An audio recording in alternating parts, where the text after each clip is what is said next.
Inilah wujud Boboiboy saat dirinya dewasa.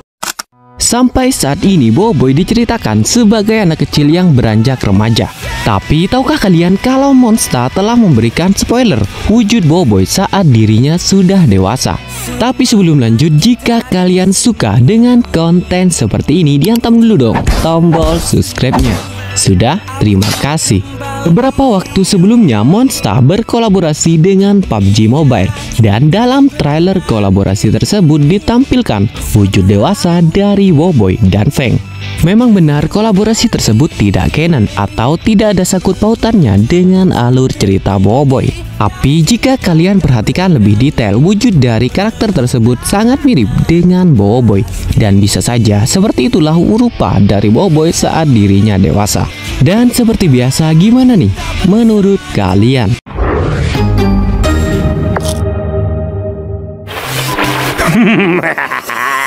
Penduduk bumi, korang dah kena hack dari aku, Adudu. Dan aku adalah Pro. Kami datang nak curi ni. Yeah, mulai hari ini korang tak boleh tekan lagi butang like dan subscribe ni. Jatuhlah populariti Boboiboy dan Monster Network nanti. Diam Michi Bos, cerita dah start dah. Wei korang, nak tukar audio ke bahasa lain? Tekan butang setting, kemudian pilih audio track dan pilih bahasanya korang nak dengar. Senang je kan? Terbaik! Tak seram weh. Makan pakai sudu garpu. Makan nasi kenalah pakai straw. Wow. Tak seram weh. Mandi pakai air panas. Mandi pakai air perigi. Tak seram weh. Tidur pun nak kena baring. Tidur sambil plank lah. Boboiboy Supra. Tak seram weh. Pakai pet techno breaker lah. Baru seram weh. Monster Galaxy Card Pack Techno Breaker. Ada Boboiboy Gentar, Boboiboy Gentar dan Boboiboy Gentar dari watak-watak sampingan kecil di bawah perlindungan aku. Dapatkan Pack Techno Breaker. Barulah seterang weh. Penduduk bumi, bagi aku semua koko sebelah aku, timbak kau. Berhenti ya Dudu. Kau dah masuk kawasan aku. Semua dalam kedai ni adalah di bawah perlindungan aku. Boboiboy Gentar.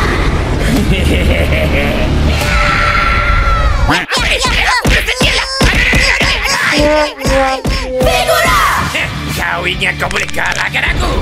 Aku siap ada senapan plaster dan tongkat tempur. Habis ni, tengok ni, Tukul Gentar. Kuasa juangmu. Hehe, jap bro, caput tangan aku ni. Saksikanlah Gauntlet Gentar. Dapatkan figura Boboiboy Gentar dan Adudu kini di pasaran. Sedapnya coki-coki ni. Kita termasuk dalam dunia coki-coki. Wah, terbaik. Jom main Gopan.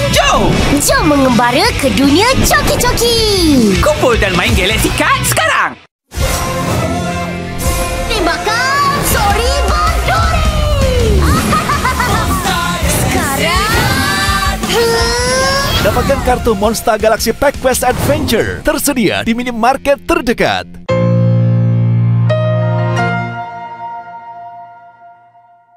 Diperlihatkan Kuali, Yaya, dan Ying yang sedang memasak di kafetaria Tapops U.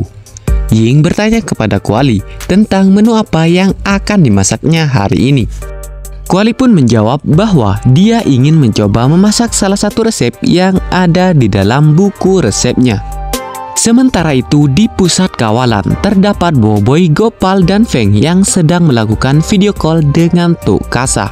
Tok Kasa bertanya apakah benar Pak Subot dapat mempercepat proses pertumbuhan pohon uwakut. Boboiboy membenarkan pertanyaan tersebut dan mengatakan bahwa dirinya sudah tidak sabar untuk segera memperoleh kuasa balak setelah pohon tersebut berbuah. Feng mengingatkan Boboiboy agar tidak terlalu terburu-buru untuk menguasai kuasa balak. Mengingat Boboiboy sebelumnya masih belum sanggup mengendalikan kuasa beliung yang membuat dirinya menghancurkan istana Kupeteri karena tidak bisa mengontrol kuasa tersebut. Tok Kasa menenangkan Boboiboy dan menyemangatinya dengan mengatakan bahwa Boboiboy bisa menguasai kuasa tahap ketiga dengan cepat jika berada di bawah bimbingannya. Mendengar hal tersebut, Boboiboy kembali bersemangat dan tidak sabar untuk segera berlatih kembali dengan Tok Kasa sembari mempelajari tentang kuasa kristal. Namun Tok Kasa tiba-tiba marah dan mengatakan bahwa dia tidak bisa mengajarkan kuasa kristal karena sudah lupa bagaimana caranya, dengan alasan dirinya sudah pikun karena faktor umur. Tok Kasa lalu memberikan saran agar Boboiboy belajar kuasa lain terlebih dahulu, yaitu kuasa api dari Panglima Pirapi. Menurut Tok Kasa, Panglima Pirapi merupakan salah satu penguasa elemental yang sangat handal dan hampir berhasil mengalahkan Lettaka. Tetapi sayangnya dia berhasil dikalahkan. Mendengar saran tersebut, Boboiboy, Gopal, dan Feng pergi ke bilik kebal Power Spera untuk bertemu dengan databot dan bertanya mengenai informasi seputar Panglima Pirapi. Namun proses input data tidak bisa dipercepat karena pot pengecasan databot tidak berfungsi. 10 hari kemudian databot berhasil menemukan foto Panglima Pirapi bersama pasukannya. Namun hanya dengan satu foto mereka tidak bisa mengetahui lokasi dari Panglima Pirapi. Meski begitu, Boboiboy menemukan sebuah petunjuk, yaitu adanya Roktaroka dalam foto tersebut. Gopal meragukan pernyataan Boboiboy dan mengatakan bahwa gambar tersebut terlalu buram untuk menarik kesimpulan apapun. Tanpa sadar, Gopal memerintahkan databot untuk memperjelas gambar yang membuat databot secara otomatis memproses permintaan tersebut. Mereka pun harus menunggu lagi selama 10 hari. 10 hari kemudian, databot berhasil memperjelas gambar tersebut. Dan akhirnya terkonfirmasi bahwa itu adalah Roktaroka. Mereka segera menghubungi Roktaroka untuk mengkonfirmasi foto tersebut. Namun Roktaroka menyangkal bahwa itu bukanlah dirinya dan menjelaskan bahwa sosok dalam foto itu adalah kakeknya yang bernama Tuktaroka. Boboiboy pun bertanya apakah mereka bisa bertemu dengan Tuktaroka.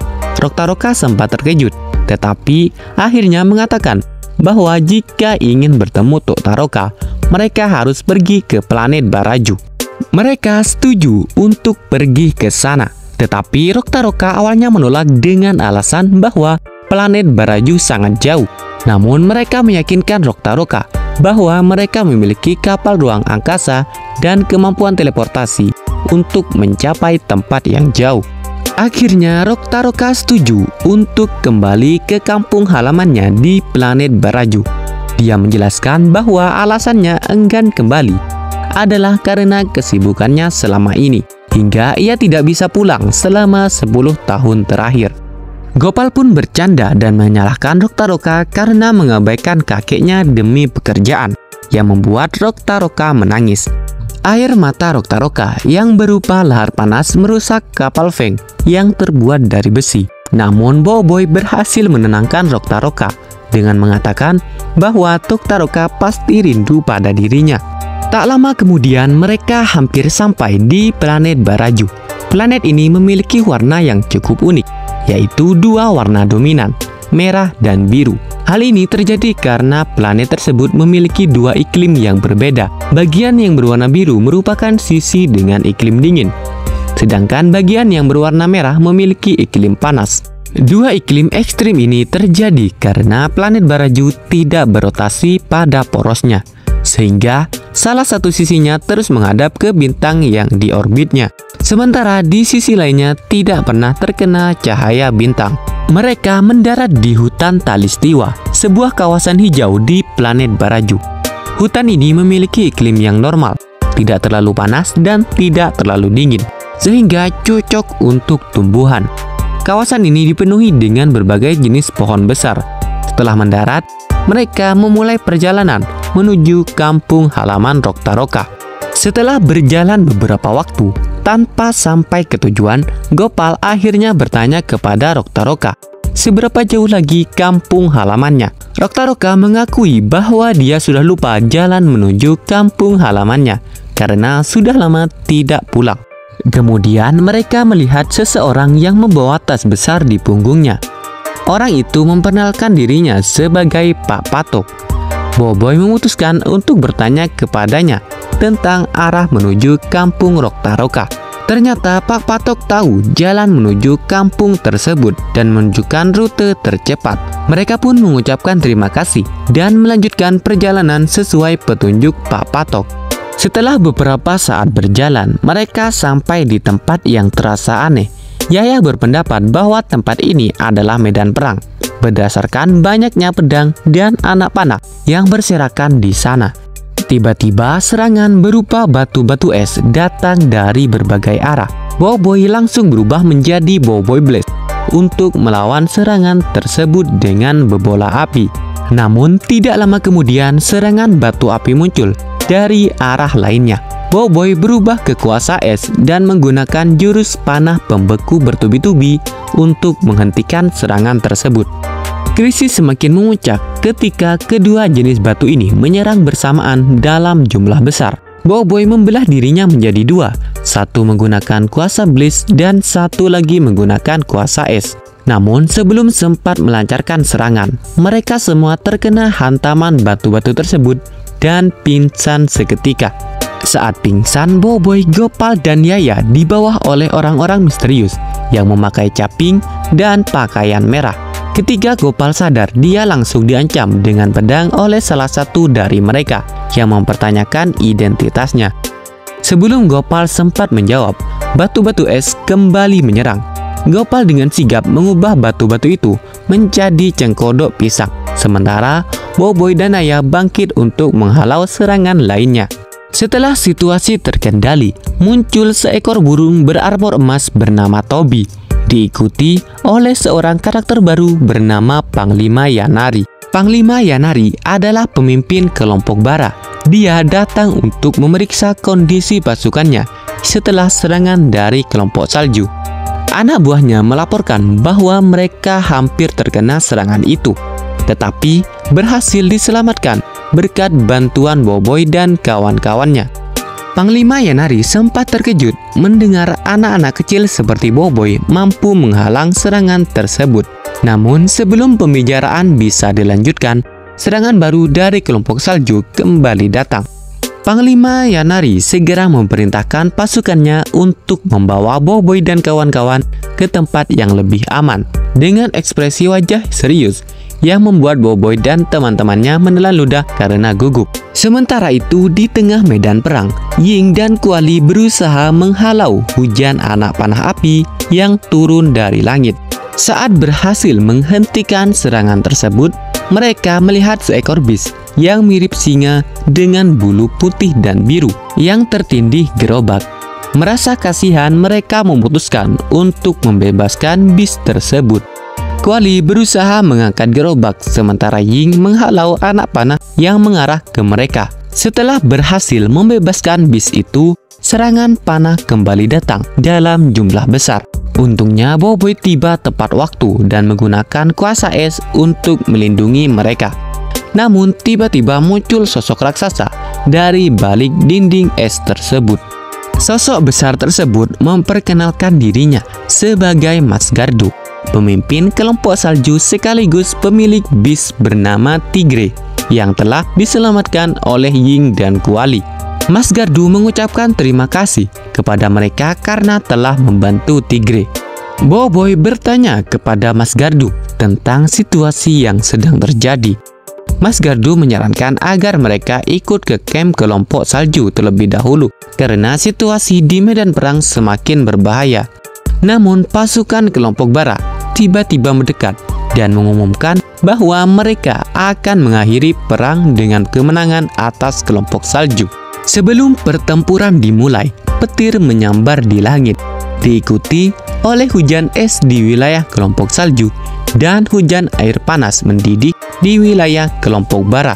Kondisi cuaca yang ekstrim memaksa kedua kelompok untuk mundur. Di kamp kelompok salju, Boboiboy, Ying, dan Kuali berhasil berlindung dari hujan es yang sebelumnya melanda. Mereka disambut dengan baik di sana dan dianggap sebagai tamu kehormatan oleh jenderal kelompok salju, yaitu Mas Gardu. Setelahnya mereka diundang untuk masuk ke ruangan utama Mas Gardu, di mana mereka dipersilakan untuk duduk sambil menikmati makanan yang telah disiapkan. Saat makan, Kuali terlihat khawatir dengan kondisi Gopal dan lainnya yang terpisah dari mereka. Sementara itu, di kamp kelompok Bara, Boboiboy, Gopal, dan Yaya juga diperlakukan dengan baik oleh pemimpin mereka. Boboiboy merasa heran mengapa Panglima Yanari bersikap begitu ramah kepada mereka. Panglima Yanari menjelaskan bahwa ini adalah bentuk terima kasih karena sebelumnya mereka telah menyelamatkan pasukan kelompok Bara dari serangan. Panglima Yanari juga meminta mereka untuk beristirahat terlebih dahulu dan melanjutkan pembicaraannya keesokan harinya. Yaya mencoba menghubungi Feng melalui jam kuasa miliknya, tetapi usahanya gagal. Di sisi lain, Feng baru saja sadar dari pingsannya. Dia bertanya kepada Roktaroka apa yang telah terjadi. Roktaroka menjelaskan bahwa dia berhasil menyelamatkan Feng dari ledakan yang terjadi sebelumnya. Kemudian, Roktaroka memberitahu Feng bahwa mereka sekarang berada di kampung halamannya, yaitu Kampung Ais Batu Api.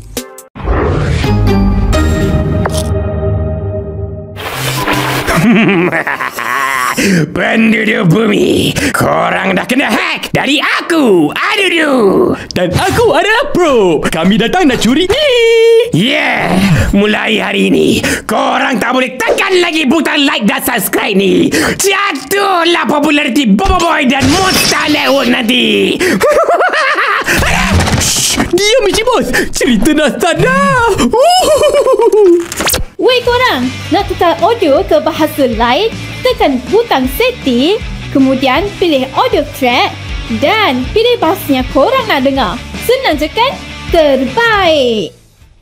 Tak strong weh. Makan pakai sudu garfu. Makan nasi kenalah pakai straw. Wow. Tak strong weh. Mandi pakai air panas. Mandi pakailah air perigi. Tak strong weh. Tidur pun nak kena baring. Tidur sambil plank lah. Boboiboy Supra! Tak strong weh. Pakai pad Techno Breaker lah. Baru strong weh. Monster Galaxy Card Pack Techno Breaker. Ada Boboiboy Gentar, Boboiboy Gentar dan Boboiboy Gentar. Dari watak-watak sampingan kecil di bawah perlindungan aku. Dapatkan Pack Techno Breaker. Barulah strong weh. Penduduk bumi, bagi aku semua koko sebelah aku, timbak kau. Berhenti, Adudu. Kau dah masuk kawasan aku. Semua dalam kedai ni adalah di bawah perlindungan aku. Boboiboy Gentar.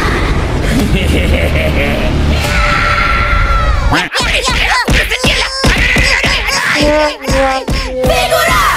Kau ingat kau boleh kalahkan aku?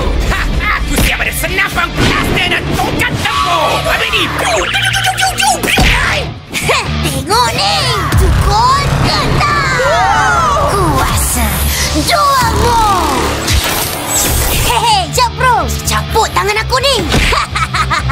Saksikanlah Golden Gentar. Dapatkan figura Boboiboy Gentar dan Adudu kini di pasaran. Sedapnya coki-coki ni. Hah? Kita termasuk dalam dunia coki-coki. Wah, terbaik. Jom main Gopal. Jom mengembara ke dunia coki-coki. Kumpul dan main Galaxy Card sekarang. Tembakan Sori Bondori. Sekarang Dapatkan kartu Monster Galaxy Pack Quest Adventure tersedia di minimarket terdekat.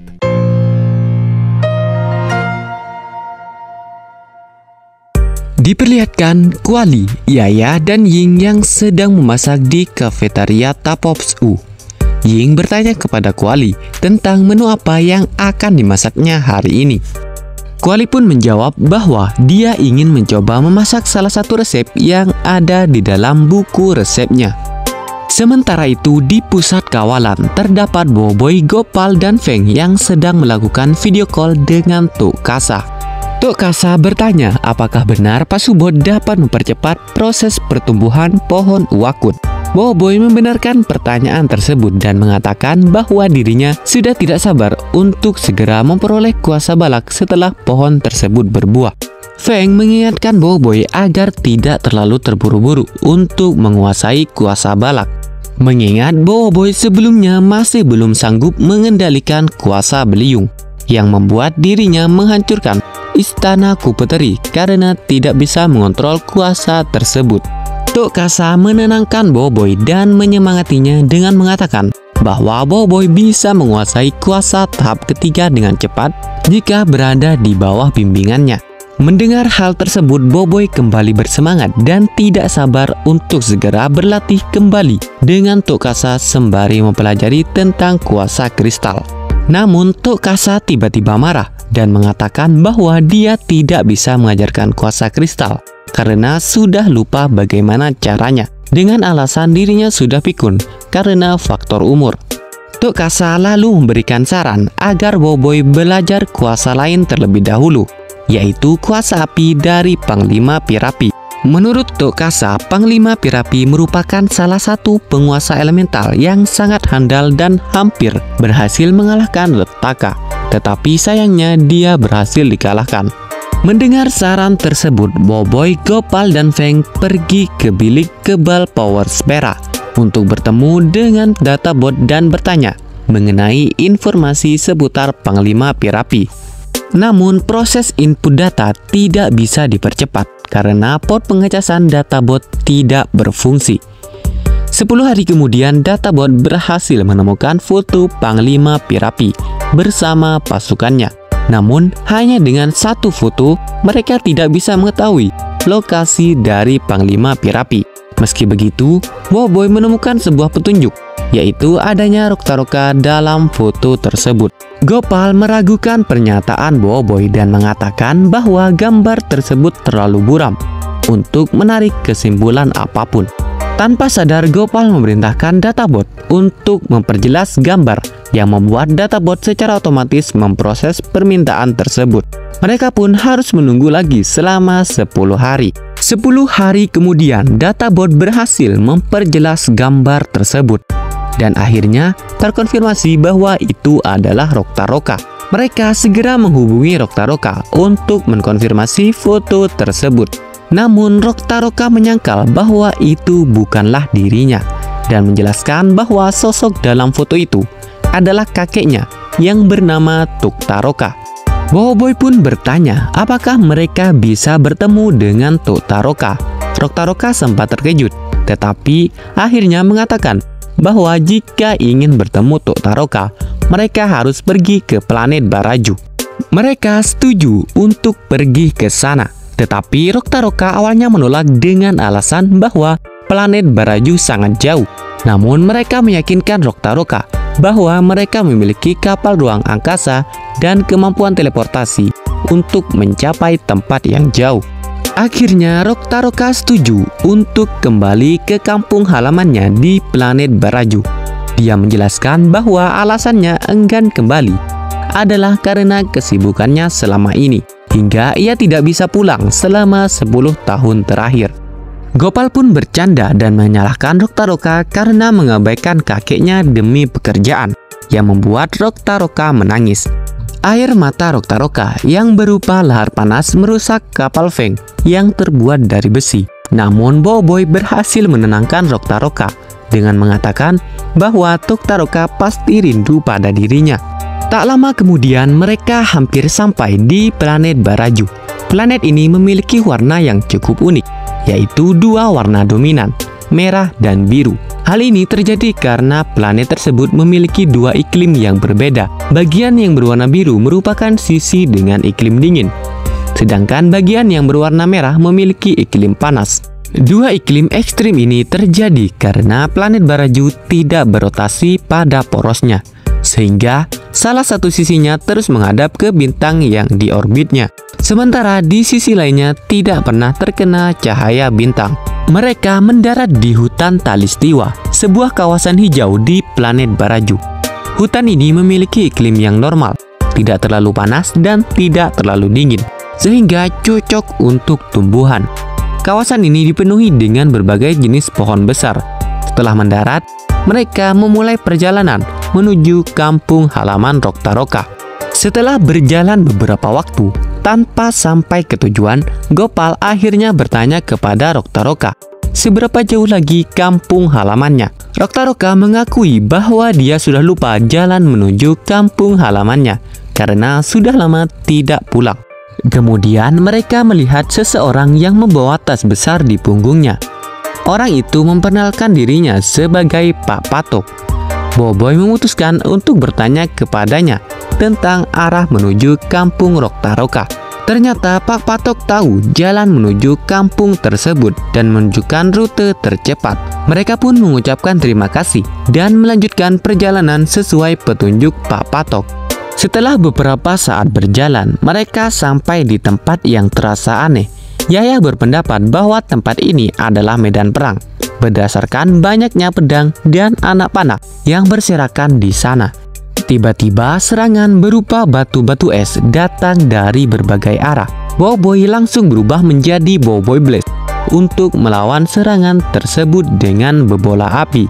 Namun tidak lama kemudian serangan batu api muncul dari arah lainnya. Boboiboy berubah ke kuasa es dan menggunakan jurus panah pembeku bertubi-tubi untuk menghentikan serangan tersebut.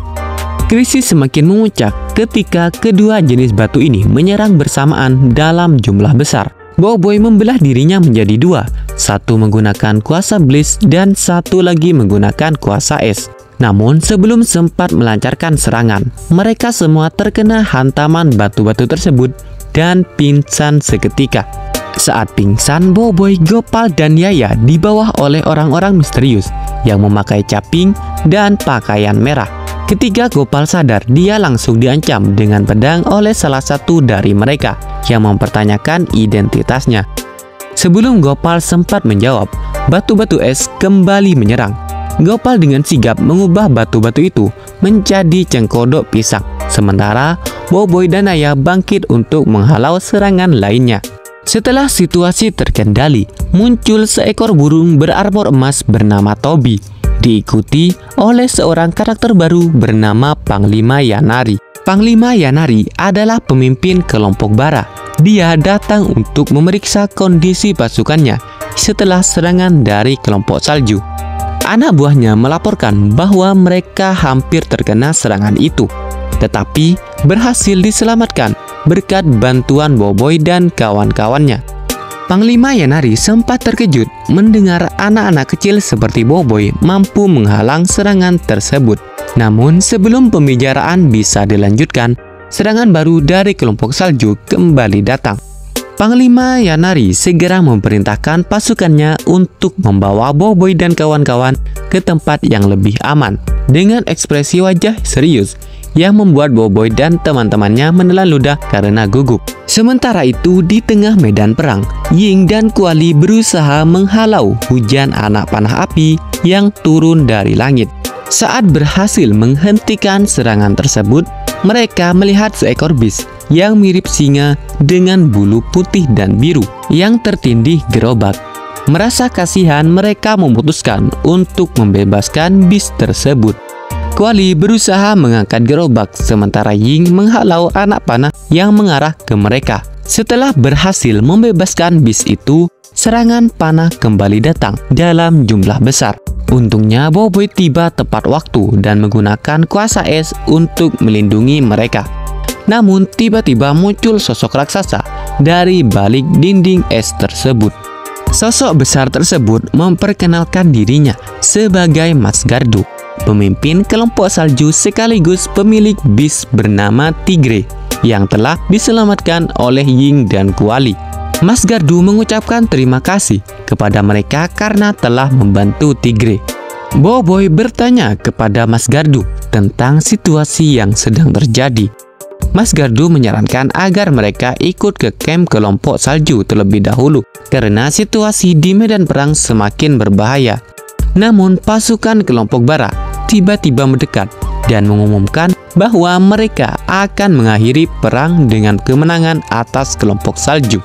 Sebelum pertempuran dimulai, petir menyambar di langit, diikuti oleh hujan es di wilayah kelompok salju dan hujan air panas mendidih di wilayah kelompok Bara.